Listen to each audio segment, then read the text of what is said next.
Nice.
You're at 8 o'clock. I always like doing it. Good evening, everyone. Welcome to the February 18th, 2026 meeting of the Milburn Township Charter Study Commission, which is called to order in accordance with Section 5 of the Open Public Meetings Act, Chapter 231, Public Laws 1975. Be advised that the notice of this meeting was made by posting on a bulletin board in Town Hall and forwarding to the officially designated newspapers that this meeting would take place at the Bauer Center at 8 o'clock on Wednesday, February 18th. Meeting details and the draft agenda have been posted. Corey, will you please lead us in the Pledge of Allegiance? Pledge allegiance to the flag of the United States of America and to the republic for which it stands, one nation, under God, indivisible, with liberty and justice for all. Thank you, Corey. Dr. Khan, will you please have a roll call? Mr. Miller? Here. Dr. Kung is here. Ms. Parker Lentz? Here. Mr. Tan? Here. Mr. Barker? Here. I note that we also have Council Suzanne Tabasco of King Mansion Collins in attendance via Zoom. The record will show that we have a quorum for this meeting. Motion to revise the draft agenda to strike the approval of the February 10th, 2026 meeting minutes approval, as I've not yet had the opportunity to compile them. So moved. Second. All right, all in favor? Aye. Good. May I have a motion to approve the agenda as amended? Motion. Second. All in favor? Aye. Reports, are there any commissions with reports since our last meeting? Yeah, I could just do a report. We are working towards, we have the second phase of talking to other towns. Chinook and I have scheduled a meeting for this coming Friday with Red Bank and are reaching out to Ridgewood and South Orange and Madison or Chatham. Ridgewood is based after, and as we discussed sort of some of our findings from the TC members, Ridgewood and South Orange have nonpartisan elections. So I wanted to talk to them and get a sense of what their experience is. Madison and Chatham have direct mayoral elections with weak mayors. So we thought it'd be appropriate to talk to them as well. So, and then Red Bank is the most recent town similar to ours that had a charter commission study. So we wanted to sort of talk to them about how their study, what went into their thinking, pros and cons, stuff like that, just to get a sense. Can I ask if you are, would you consider talking to Livingston as well? Because what we're finding, their length of time is something that a lot of people have recommended to us. So it'd be nice to see how it plays out, and they don't have elections every year. So that's the other, so Livingston is 4 years, so is Madison and Chatham. Actually, they have mayor for 4 years, council for 3 years. All of these have staggered elections. So it probably covers. Livingston doesn't have staggered. Livingston doesn't have one every year. Right, they have staggered also. Okay. So meaning that when in talking to Madison and Chatham, we You'll will get the same cover. questions answered. Yeah. Okay, got it. We always add more at the end of the process, we feel Yeah. like we need more Perfect. perspectives. Yeah. Thank you. Corey? That's it, yeah. Thank you. Are there any other reports? All right, let's move on. Public comment. To speak during the public comment period, please follow these instructions. Ensure your Zoom display name shows your first and last name. Check the raise hand button.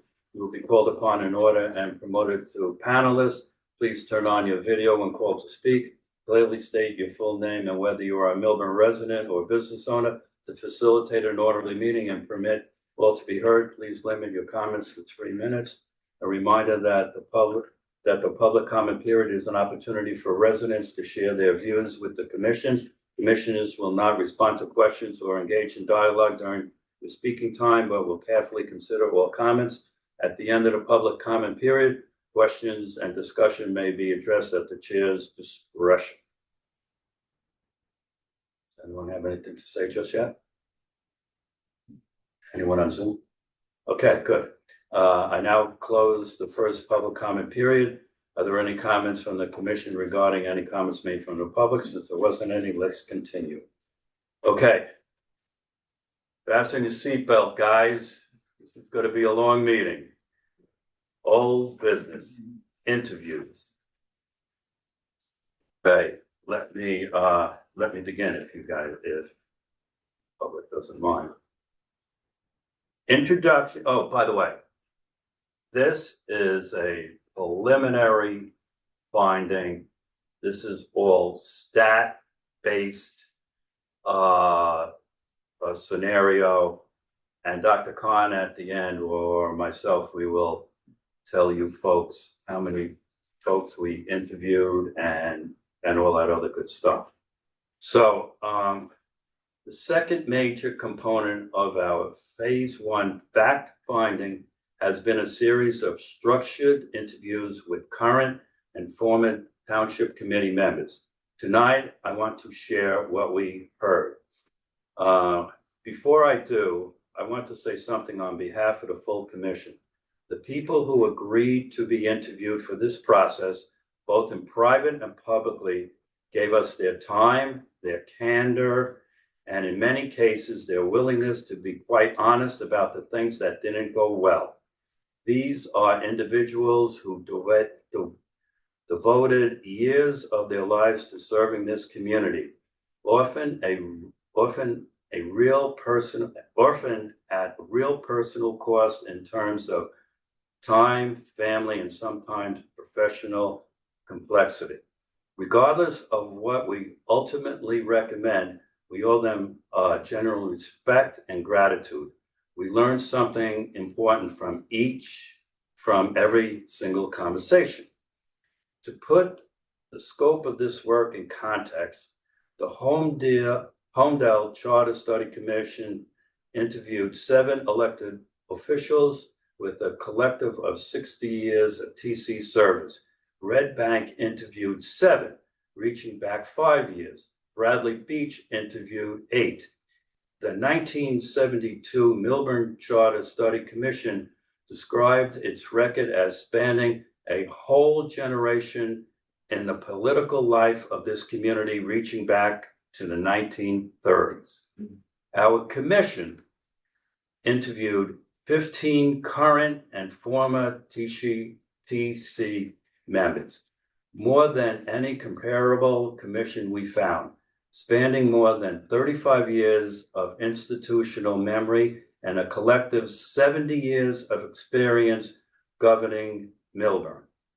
For those interviews with current Mayor Sacramundi, Deputy Mayor Cosgrove, Committeeman Ben Stoller, and Committeeman Jamie Surudo were conducted in public at our prior 2 meetings. The rest were conducted in private as part of our structured findings. When counting interviews with 11 municipal employees, this commission has invested approximately 60 hours of direct interview time alone. On every measurable metric, this commission has gone to great lengths to ensure a thorough fact-finding process and we believe the record reflects that investment. Unlike most charter study commissions, which have been bi-weekly or even more infrequently, we have been meeting on a weekly basis. I know that we deliberately structured our questions consistently across all interviews so that we can compare responses across eras and across parties.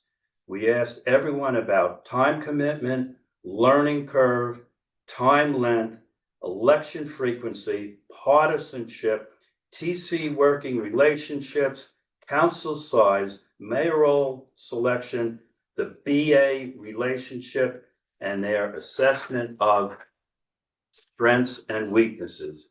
That structure allowed us to identify genuine patterns and genuine disagreements. Just to let you folks know, the three of us did the interviews, whether it be Commissioner Parker Lenz and myself, or Commissioner Parker Lenz and Dr. Khan, or me and Dr. Khan. So, you know, all three of us had various people that we interviewed. Time commitment and learning curve. The time commitment required for TC service was consistently described as substantial, and the frequency underestimated. Typical estimates range from 15 to 25 hours per week for regular members, with the mayor or those carrying heavy board liaison assignments reporting significantly more. One current member described the mayoral role as like having a second job. The learning curve was described as real and significant. Those who came in with prior board or professional experience, especially BOE service, generally reach effectiveness within a few months. Those without prior municipal experience consistently describe the year one as a primarily learning experience. And across the board, the transition from outgoing to incoming members was described as inadequate, with little to no formal handoff. Projects picked up midstream without context, and in some cases, predecessors who had made no contact at all. There was strong consensus, one of the clearest in our entire interview process, that formal onboarding and transition support is widely viewed as inadequate. Structured orientation on municipal finance, civil service, procurement, and the Open Public Meetings Act. Introductions to each department head, and ideally contact with outgoing members before being sworn in. That brings me to the question about the structure itself serves or fails to serve. The people we elect, Dr. Khan will share what we heard on term length and elections. Dr. Khan. Thank you, Chair. I want to cover the areas where we heard some of the most consistent and in some cases most emphatic responses. Term length. A strong majority of respondents told us that 3-year terms are not sufficient for TC members to be maximally effective. The arc that was described over and over. Year 1 is largely about learning. Year 2 is when you start to hit your stride. Year 3, you are either in campaign mode or in lame duck. One respondent described it this way. By the time you reach certain initiatives, it's time to campaign and proposals get stopped. Another described the same arc differently. By the time you truly understand the job, you are already preparing to leave it. Most respondents favored 4-year terms. Some caveated that with accountability concern. For example, what if someone turns out to be a poor TC member? But those respondents often acknowledge that mechanisms such as recall and initiative can address this without shortening terms for everyone. I want to be fair and note that a minority of respondents, particularly those with strong government experience or who served multiple terms who needed little ramp-up time, expressed comfort with 3-year terms. Regarding election frequency, If there was one issue that generated consistent, emphatic responses across almost all interviews, regardless of era or party affiliation, it was annual elections. We heard this from members who served in the 1990s, from members who served in the 2000s and 2010s, and from those currently serving. Annual elections were described as creating a perpetual campaign atmosphere, one that brings governance to a standstill, produces complete exhaustion for candidates and voters alike, and introduces high variability in TC composition year over year. Members described becoming reluctant to make difficult decisions before elections, projects being delayed or stopped for political reasons, and governance being interrupted year after year by campaign dynamics. The practical consequences were concrete. One respondent gave us a specific data point. During the 2021 Affordable Housing Settlement Agreement, the median tenure of the TC members involved was approximately 18 months, with some members responsible for negotiating having served fewer than 6 months. The decision, they argued, was made with inadequate institutional knowledge, in part because of the constant churn produced by annual elections. Most respondents who weighed in supported moving to elections every 2 years, where half the governing body turns over at a time, providing both continuity and accountability. The combination of 4-year terms and biennial elections was described as the most impactful single structural change available. A subtler dimension of this issue also emerged from the testimony. Over a 3-year term with annual elections, a single TC member may serve alongside as many as 3 entirely different cohorts of colleagues. This constant shift in composition makes it difficult for voters to evaluate any individual member's contribution. When governance succeeds or fails, it becomes hard to disentangle whether the outcome reflects a particular member's leadership or the specific combination of people serving alongside them at the time. That consistency of view is notable, but the next topic is where we heard the most genuine disagreement and where the Commission believes it's important to present both sides clearly and even-handedly. I'll now hand it over to Ms. Parker-Letts. Thank you. Partisan versus non-partisan elections. I want to be direct. This is a genuinely contested question. We heard substantive arguments on both sides. I will try to present them fairly. Both camps agreed on one thing: road maintenance, DPW operations, public safety, budget mechanics. These have no inherent partisan dimension. Multiple respondents across party lines stated that local issues simply do not map onto national party platforms in any meaningful way. Where they disagreed was on whether party labels serve as a useful function in elections, and where partisan structures help or hurt governance. Those who favored retaining partisan elections argued party affiliation gives voters a general signal about a candidate's philosophy on spending, fiscal policy, and governance priorities. Even if imperfect, this information has value. One respondent described a framework in someone's mind based on political disposition and argued party labels make that visible. Party infrastructure provides practical support for candidates, financial resources, organizational backing, and help getting a campaign off the ground. Several respondents, particularly from earlier decades, described this as especially important for citizen candidates who might have good ideas but no political profile. Primary elections give voters 2 opportunities to evaluate candidates and can serve as a vetting mechanism. Without party structure, some respondents worried that organized special interest groups could more easily dominate nonpartisan races. And then going to the other camp, those who favored nonpartisan elections argued party labels actively mislead voters. Multiple respondents described candidates being tagged with a party position they did not hold, most often on development and housing issues, causing voters to reject or support people based on an inaccurate association. One respondent asked us, if a candidate's voting record is clearly different from what the party label implies, does the label inform the voter or misinform them? Partisan structure deters qualified candidates, potentially. Multiple respondents described approaching strong potential candidates who declined because they didn't want to take a party label.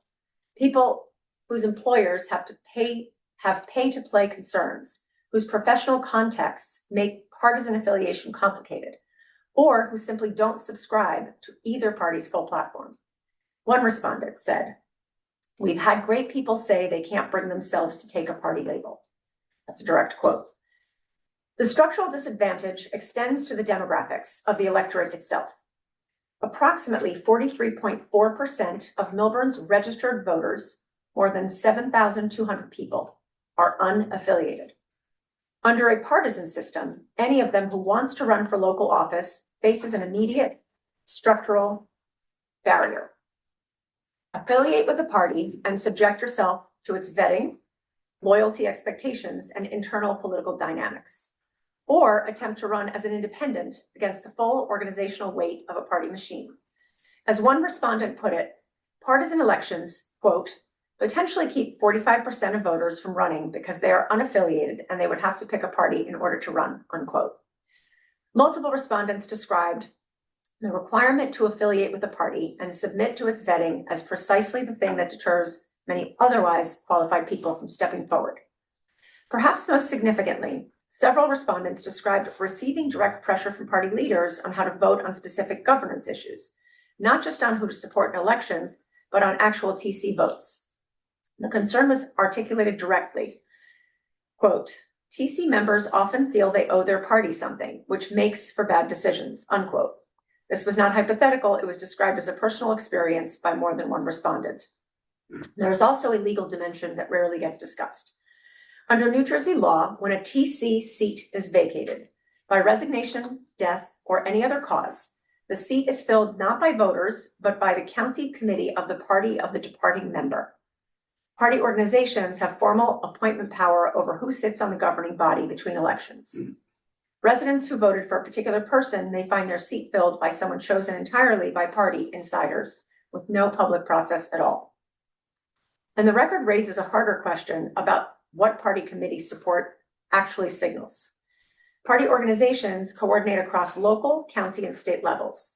They have their own institutional interests, advancing the party agenda, identifying candidates who can be trusted to stay in the line, and treating TC service as a rung on a larger political ladder rather than a commitment to this community. Candidates who earn party backing have demonstrated they can be counted on to advance those interests. That's a different thing entirely from demonstrating you can govern Millburn well. Several respondents in this camp argued the party committee backing signals something more specific, a demonstrated willingness to play the game, to cultivate relationships with county chairs and district leaders, to signal loyalty before demonstrating competence, and to accept that an endorsement carries obligations into office. Those qualities, they argued, are a different thing from governing capacity and function in practice as a real screening criteria in a partisan system.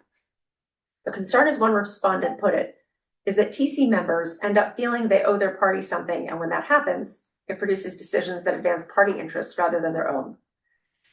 National politics bleeds into local races in ways that have nothing to do with local governance. Multiple respondents described campaigns in which national issues were invoked in TC races where they had no bearing whatsoever. And beyond the governing effects, several respondents described partisan labels as opening the door to civic divisiveness they viewed as out of place in local elections. The toxic polarization of national politics, which in their view has nothing to do with road repair, zoning, or public safety, bleeds into local campaigns, crowding out substantive conversation about local priorities. In a town where neighbors share the same streets, schools, and parks, these respondents argued there is no local purpose served by importing that kind of division. Multiple respondents pointed to our own Board of Education as evidence that nonpartisan elections work in Millburn. The BOE has operated with nonpartisan elections throughout its history and has attracted strong and diverse candidate fields. Finally, and perhaps most fundamentally, several respondents raised the question of who actually ends up in office. One respondent put the standards simply. Quote, we need people who are intellectually honest with the issues and approach them apolitically, unquote. The concern articulated by multiple respondents in this camp, a partisan system, filters for those who navigate party committees successfully. Candidates who have demonstrated loyalty to the party rather than those best suited to govern. The strongest potential candidates, professionals with employer pay-to-play constraints, people who refuse to pledge party loyalty at the price of public service, those who approach local issues on their own merits, are often exactly the ones the partisan system turns away in this view.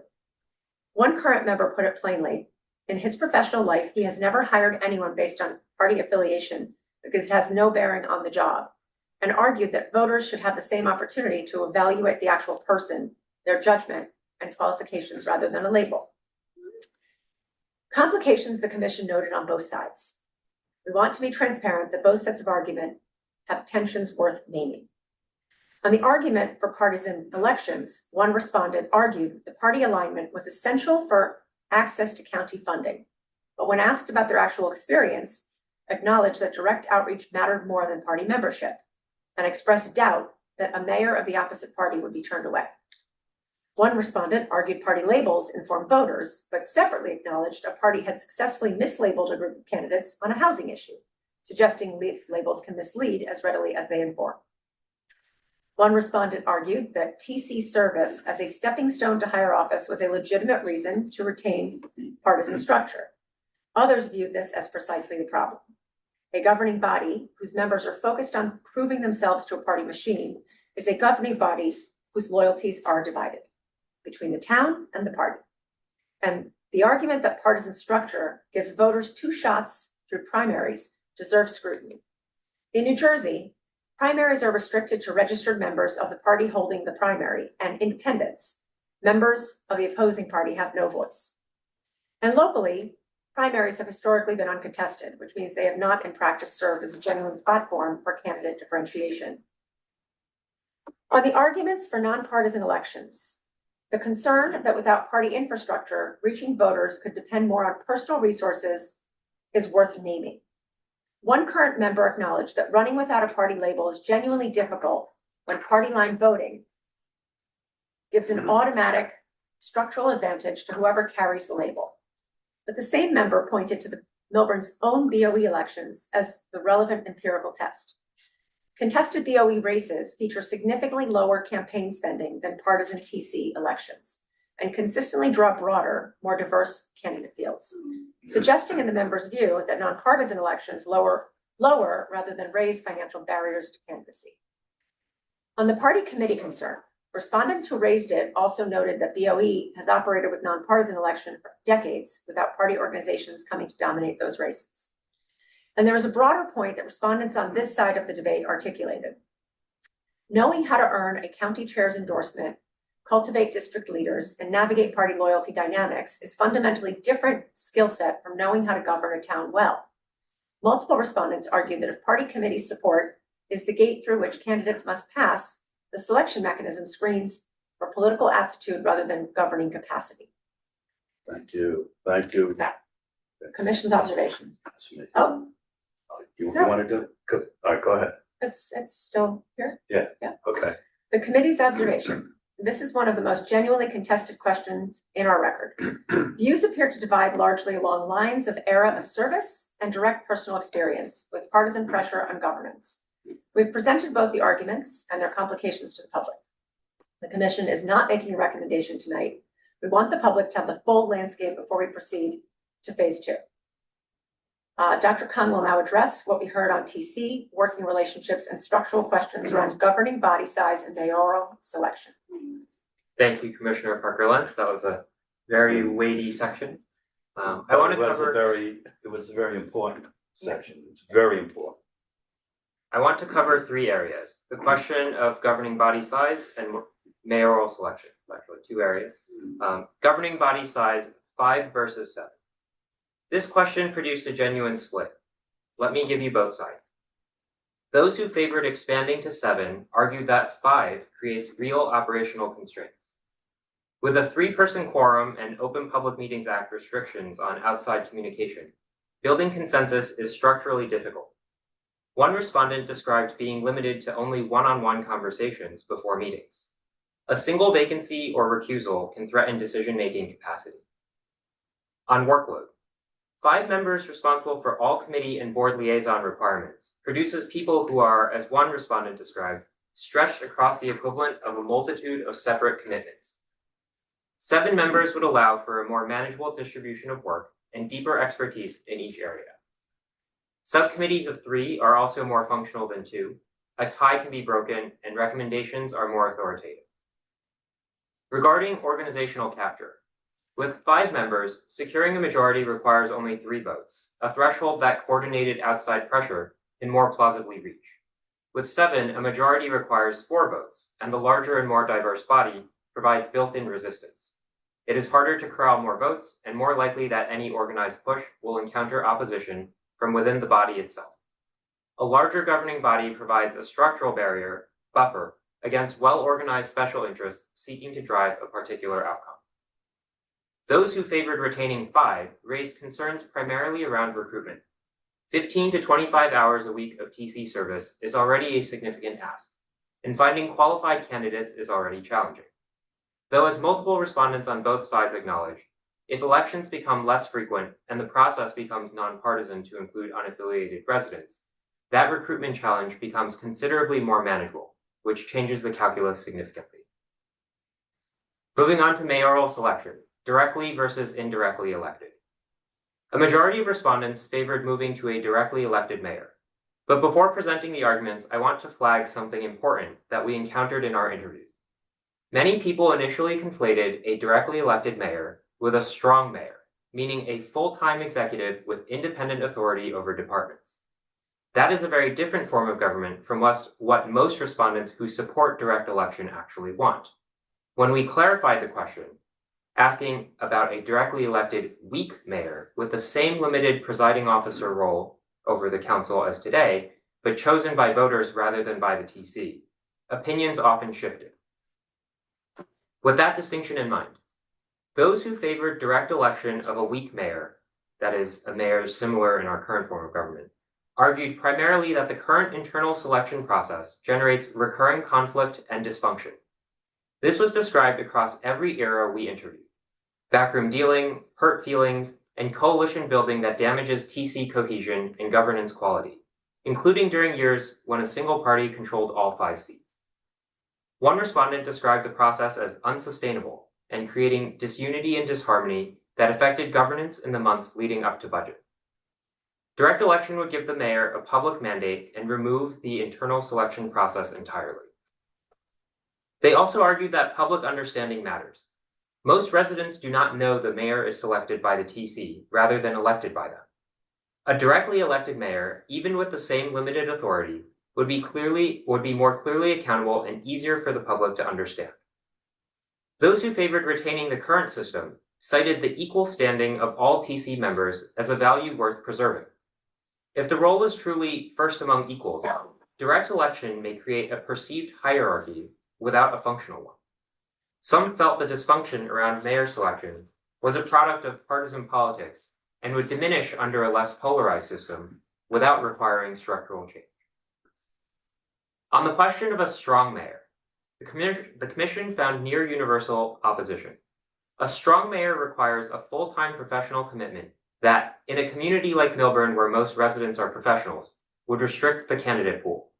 It would displace professional management with elected management in ways that most respondents believed would reduce quality and continuity of services. One respondent described it plainly, quote, "A strong mayor would be an absolute disaster," end quote.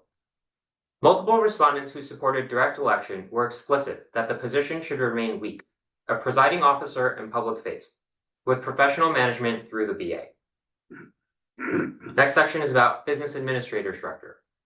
If there's one finding that the commission can describe as truly unanimous, it is this. Every single respondent who addressed the question supported maintaining a strong business administrator as the professional manager of township operations. Across 30 plus years of service, across party lines, across very different governance philosophies, this was universal. Respondents described the BA variously as essential, absolutely essential, the thing that runs the town, the single most important factor in Millburn's operational quality. Several attributed Millburn's reputation for excellent services directly to the stability and professionalism of this position, noting that we have had only 2 BAs in approximately 40 years. The concern about what would happen without it was expressed with unusual vividness. Quote, "It would be ridiculous for elected officials to be heading departments," unquote. Quote, "Take the professional management structure away and you'd have a very different and much worse result: chaos." Respondents who supported a directly elected mayor were explicit that this would not and should not alter the BA's authority or role. The directly elected position they envision is a public representative and presiding officer, not an executive displacing professional management. A few respondents identified structural vulnerabilities in the BA relationship worth addressing going forward. The BA currently lacks formal protection against arbitrary removal, which creates political vulnerability. There is no formal annual performance review despite the position's importance, although according to TC members who served at the time, formal annual performance reviews did take place with the previous BA. At-large elections. On ward-based versus at-large elections, we found near unanimous agreement. Respondents across all eras opposed ward-based elections for Milburn. The concerns were consistent. The Milburn-Short Hills geographic dynamic would be amplified by ward boundaries. At-large members have an obligation to represent all residents rather than fighting for their particular section. And the potential for parochialism in which neighborhood, for example, deciding which neighborhood's streets get paid first, would undermine the unity of purpose that TC needs to function. I'll now hand it back over to our chair, who will summarize these findings. Thank you, Dr. Khan. Let me close by offering the Commission's overall characterization of what we heard. The structural issues that emerged most consistently were, first, annual elections were consistently described as creating more governance disruption than accountability benefit. This was the most consistent pattern across all interviews, regardless of era or party. Second, the BA structure is the most important structural strength. I can't emphasize that enough. Third, at-large elections are broadly preferred. Respondents across all eras characterize ward-based representation as likely to amplify geographic divisions and produce parochialism. Fourth, the learning curve and transition are real problems. Fifth, both governing body size and mayoral selection have documented structural problems, the operational constraints of 5 members, and the recurring dysfunctional of our internal mayor selection would describe consistently across multiple eras of service. And 6, partisan elections generated the most genuine debate, with views dividing largely along lines of era of service and direct personal experience with party pressure on governance. The Commission heard substantive arguments and substantive complications on both sides, and presents this as a question requiring full public consideration. These are preliminary findings. We are not making recommendations tonight, and we have more analysts ahead, including phase 2 process, where we will be reaching out to other municipalities to hear about their experience. Thank you for your attention and continue engagement in this process.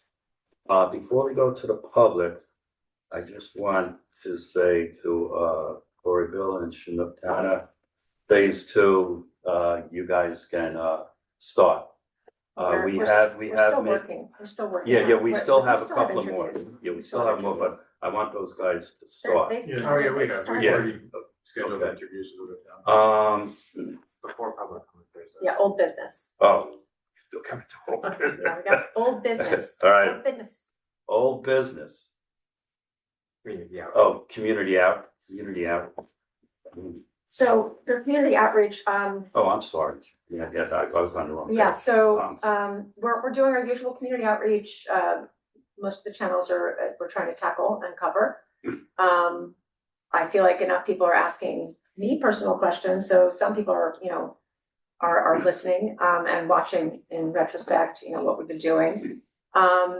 As a further outreach method, we will have a Google form completed that we will take in data. We're going to release all the interview questions that we've been asking. So if whoever would like to fill this out, as many people as possible, we'd like to get everyone's opinions.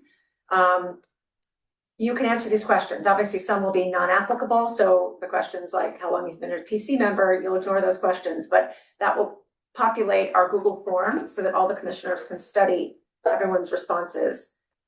We've been meeting separately also, we've been doing personal outreach to the folks who were not elected but cared enough to run against us, and we're trying to keep in touch because they really kept tabs on a lot of these same points that we're touching upon.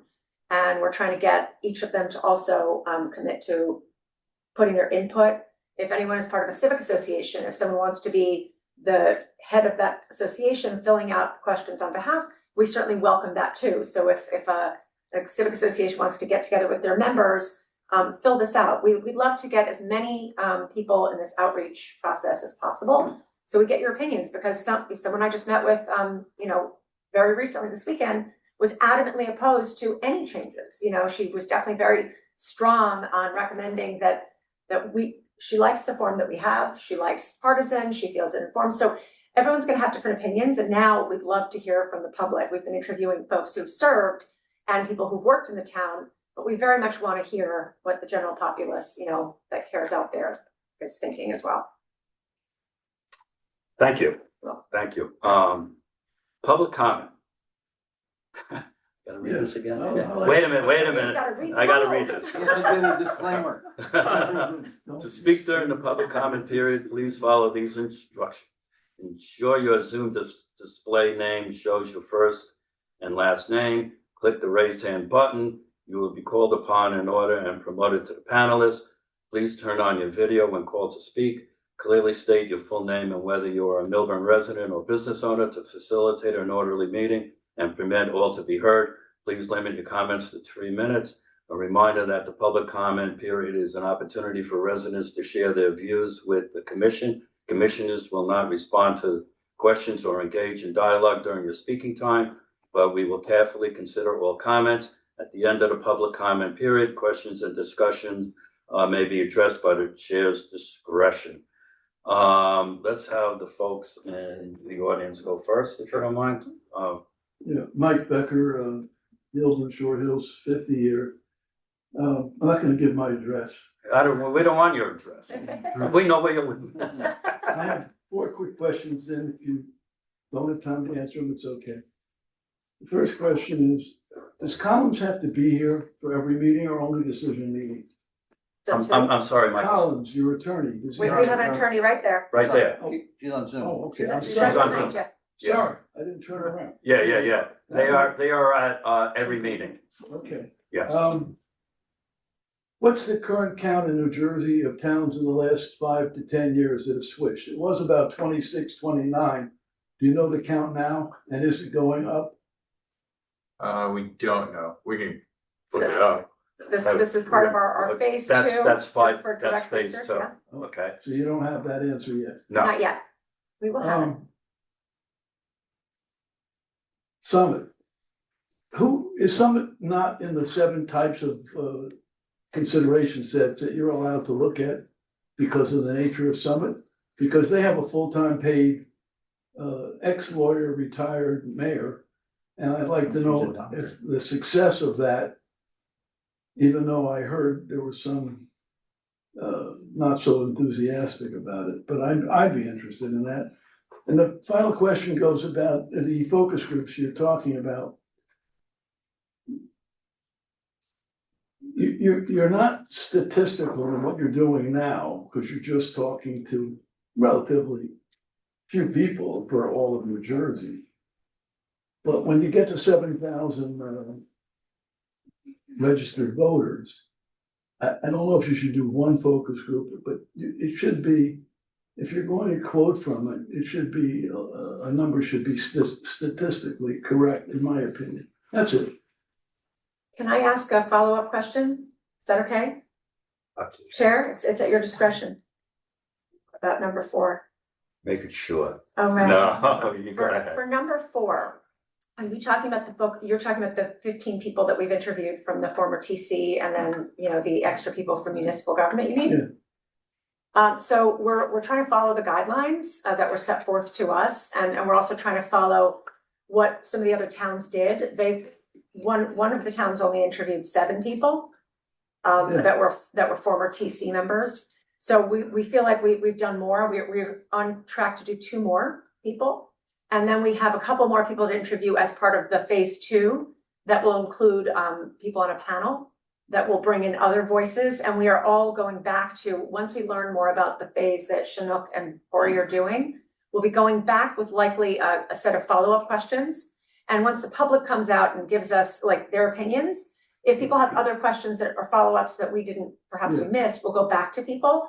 But regarding with the focus groups, like, yes, we're meeting with the folks who didn't win, civic associations that are inviting us. So if people want to talk to us, we are more than happy to talk to anybody. And hopefully by this outreach Google form, we will get people engaged a bit more than just folks showing up here and watching. My point was there's 600 some odd communities in New Jersey, sort of a home rule state, which is unfortunate for education and other reasons. I read the templates that Mr. Collins and others did. I've skimmed them all. It's still that's why I asked you, is it a growing trend or not? Because it's still a very small sample of all those communities. And why they're not doing it. Is it too expensive? Is it too not necessary? That's all. It's a very small group, that's all. Meaning that went nonpartisan. Yeah. Got it. Yeah. Okay. We, Then does anybody else want to answer the other questions? Yeah, no, we will at a later Okay. date. No, the 3 questions that were just asked, right? Yeah, You had things to I say. and We I wrote can it answer down. now or later. It's up to Yeah, I got you. you, Chris. Okay. You wanna end? Okay. So just let me say, we have by far interviewed a lot more people than any other charter commission. I think he's I- talking about, he's not. I know what he's Yeah, talking okay. about. I just So wanna the make forms that of point, government, Yeah, you know? And as far as other towns doing charter commissions, So we're just, go ahead, Dr. I'm not Khan. being critical, I mean. No, no. I'm just saying it's a very small new thing. Yeah. well, I wouldn't say it's new. So No, yeah. it goes back to actually to the law is, what's the name of it again? The Yeah, Occidental yeah. Municipal Charter Law It goes back 1952. pretty far. So I can walk through some of the history if people want, but essentially, you know, the Faulkner Act was early 1950s. There was some concern at the time because, and Jeff will probably correct me if I'm wrong, the New Jersey State Constitution goes back to 1947. Yeah, and so with the adoption, and council, feel free to jump in if I'm saying something incorrect. With the adoption of the state constitution in 1947, there was additional scrutiny placed on municipal governments and their forms. And in the 50s and 60s, there was a lot of interest into, you know, towns looking into changing their forms of government. So if you look at the frequency of towns having charter study commissions and changing, there was a lot, sort of late 50s, early 60s, I want to say. It took a few years for the process to get up to speed. And, you know, Milburn was sort of caught up in that wave, so to speak, in the early 1970s. You know, Milburn at the time chose not to follow through with the recommendations from their charter study, but a lot of them did. And I think there's a document on the website, it's called Inventory of Municipal Change, I believe. The last part of that PDF, it's a little out of date, it's from 2011, but it has every single municipality. There's a professor at Rutgers who compiled all of that data, the year that they had a change considered, whether it was by petition or by referendum, the type of change that happened, whether or not it succeeded or failed. Recently, in the last decade or so, it's been less common. Most of the time when such charter changes are contemplated, it's due to some disruptive change happening in a community. So in Red Bank, they had a lot of turnover with their business administrator. In this town, I'm not going to, conjecture as to why folks approved our commission 2-1. But clearly there was some dissatisfaction or willingness to engage in a study here. So I would say that might be too much information thrown at you. Or maybe not even the right points of information, but hopefully that provides some more context into this process. Commissioner Bello, would you like Yeah, to? so regarding Summit, I think, look, I think the aim of this commission is to solve for problems that are identified either by the public or former township committee members. At this point, Summit is very different than us. Summit has a ward-based system, as you pointed out. They have an elected mayor system, Paid. paid mayor, yeah, strong mayor system, actually. Right. Those 2 points actually universally have, one way or the other, been non-controversial in the sense that we have had a strong business administrators for the last many decades. And so that strong mayor is not something that former township committee members or township members have expressed a strong desire in. And the idea of a ward system has been something that township members have expressed concern over, pitting, especially in a town like ours where you're Milburn Short Hills, if you will, sort of pitting the Milburn versus the Short Hills. And so we're kind of stayed away from talking to Summit and similar towns because they didn't have features that seemingly address an issue or a concern or a want of our either government officials or residents. So just to touch on Summit. I think Summit's you. charter is also very special. They're one of very few in the state with a city form. And I believe even if we had wanted to go to a city form, it's not available under the current state law. Yeah. So we can't even go It's to not their one of the form. 7 you Yeah. can consider. Yeah. First, Jeff Feld, first of all, I want to thank you for the great preliminary reporting. Again, if you can post that so people can read it if they don't want to watch it.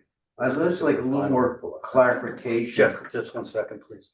So We're gonna do the final report. No, That's preliminary. for this preliminary, we'll include it in the minutes when this meeting gets. Okay, So that people can read it. Okay. We did it the first time. Because we're gonna have more info. I understand that. Because I'm really happy that the 4 current members took a public interview. You might want to clarify whether Mr. Cohn was privately interviewed or he declined to interview, because it's not clear from what your Oh, report was. sorry. He, Privately. he interviewed privately. Yeah. All right, because that was not clear. Okay, We'll have the list of all the. And like of the other 10 other members who were former members, will you identify Yes. them? Yes, That's, I yes, just absolutely. asking in your final report. Yes. I think one of the important findings that you found, and when you do your Google report, whether people support our BA to be subject to an annual performance review. I think that was a very interesting fact, saying that the prior BA that was part, like a superintendent, being subject to it, and you might, when you do your Google survey, do you support? Can't do it, it's not a survey, it's more, we're basically saying these questions are going out to the public, so everyone can opine on it, and we are adding 2 more questions that came recommended by folks from, who lost to us, so No, we'll be because I adding. think that finding, was a finding that I did not know that the prior BA was always subject to it. And that's something that people should be really highlighting when you do get your report, Mhm. the recommendation. Again, thank you for what you've done. That's it? Like that. Very simple. You just put last night's TC meeting as exhibit D or D5 or something like that. Dr. Khan, is there anyone on Zoom? Anyone online wishes to speak, please raise your hand now. No one wishes to be heard. No, Okay, very good. That was a nice little discussion. I now close the public comment period. Are there any comments from the commission regarding any comments made by the public? Mr. Bill, Mr. Tanner, are you good? I have one last. Okay, As to the Google form, I just want to make it very clear, we're going to put the questions that we ask the TC members and members of the public wishing to participate in the form. We will ask for them to be identified with a name and an address and probably an email address so we can follow up.